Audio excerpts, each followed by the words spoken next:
Happiness for me is actually based on the principle in Islam that we are here to serve Allah subhanahu wa ta'ala. My happiness is when I can serve Him faithfully with all my heart. There are a lot of ways aside from the basic tenets ng Islam where you have to follow the 5 pillars of Islam. By doing that, you are actually serving Him, serving the Creator. But for me, I add another layer, which is you need to serve humanity. So you need to share your talents, your ideas, even your concept of happiness. If you can share it to other people, and then for me that's already a form of worshipping Allah subhanahu wa ta'ala.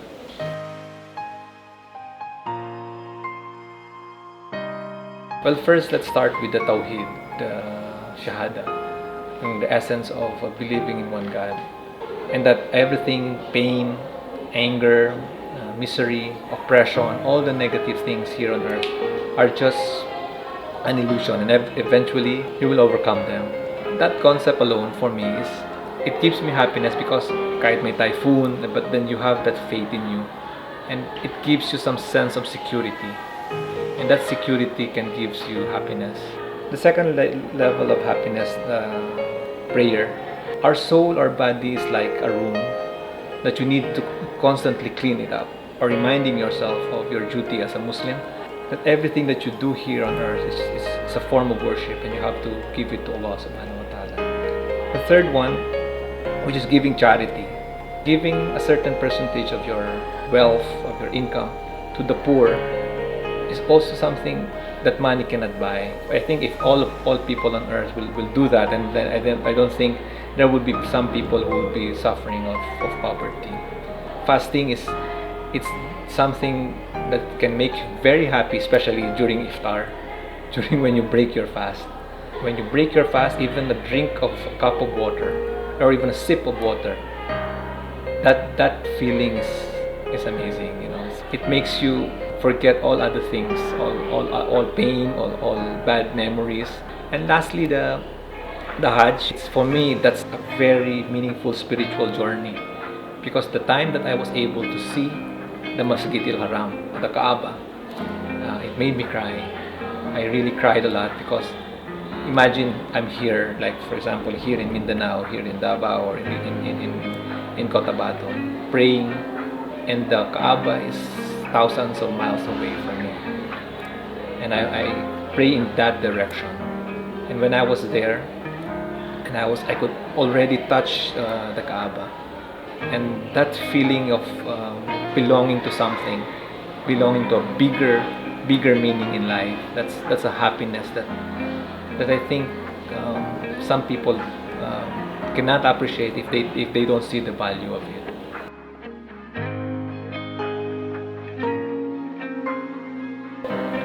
The issues on ISIS, terrorism, it's a global phenomenon that we need to understand on a different layers and different discipline. One layer that we should understand, and when we look at it, is the geopolitics, what's happening in the Middle East. When you try to look at it, Islam is being used as a tool for advancing their cause. That these people who claim to represent Islam are not truly Muslims, and they are not the true representation of Islam. Islam is the third largest religion in the world. If Islam is a violent religion, then this world would not exist. We might be having another third world war. Islam can never be imposed to anyone, a Muslim or a non-Muslim. If you try to look at it, almost all Muslim countries in the world, in the Middle East, in Asia, in Africa, were all colonized by the West. When the Islamic civilization fell in 1600, these reactions of Muslim intellectuals gave birth to this kind of ideology, gave birth to this kind of frame of interpreting Islam. According to them, they need to protect Islam. In their mindset, they have to establish an Islamic state. Well, if you try to look at the life of the Prophet Muhammad sallallahu alaihi wasallam, his life in Medina, he even created the Medina Charter. The Charter is actually a constitution of Jews, the Ansars, the Christians, and the Muslims in Medina at that time. So these people had to gather and they have to create a way of establishing their political concerns or establish their state. Now, the idea of the ISIS of having Islamic State, no Muslim prophet that really showed how to establish or force the believers to establish an Islamic State. So, meaning to say, Islam is like a water that you can put in any bottle, but it can never be something like Islam is this, or you try to put Islam in a box and you try to say this is Islam.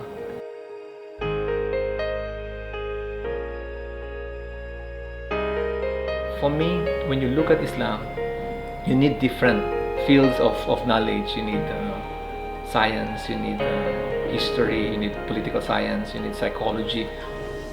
This institute that I'm heading in the Ateneo de Davao University, it's called Qalam. Qalam means the pen.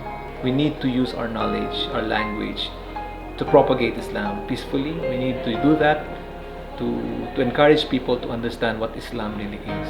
It reminds the Muslims the need to use intellect as a form of worship, because right now a lot of Muslims are at loss, and the majority, unfortunately, is also silent.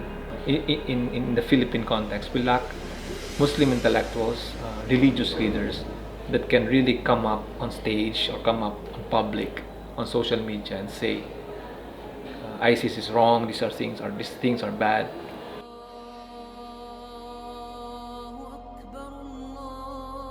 Bismillahirrahmanirrahim. Assalamualaikum warahmatullahi ta'ala wabarakatuh.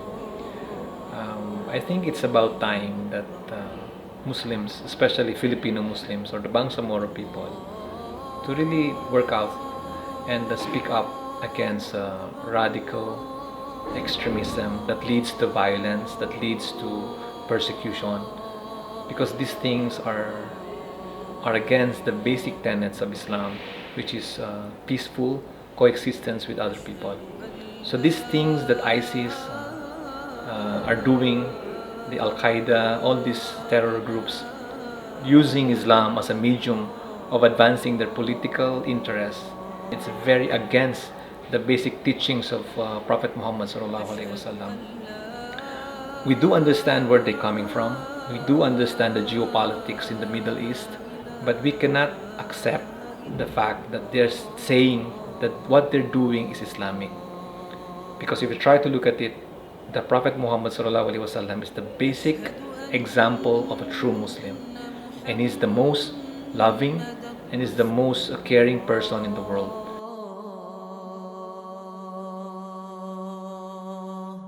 And also, I would encourage our Muslim youth today, seek more knowledge. Allah subhanahu wa ta'ala requires us to be an instrument of peace, to be a messenger of peace. And we can do this if we can equip ourselves, our minds, our hearts, with the true and basic teachings of Islam. As what Prophet Muhammad sallallahu alaihi wasallam would always tell us, that the ink of the scholar is mightier than the blood of the martyrs. The concept of Khilafah, the vicegerency, which reminds the Muslims that we are not owners of this planet. We are only caretakers, living in this planet as trustee of Allah. And that concept of Khilafah is a reminder that Muslims are all environmentalists.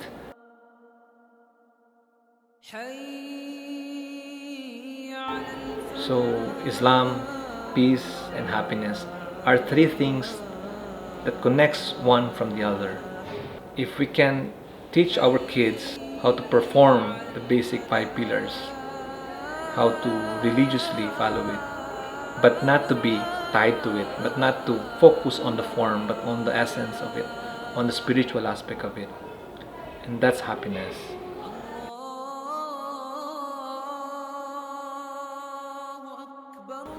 So, habang nag-pray ako doon, I think it was afternoon prayer, and I was crying at that time. I realized that I don't need to travel all the way to Mecca, because I realized that He was already inside.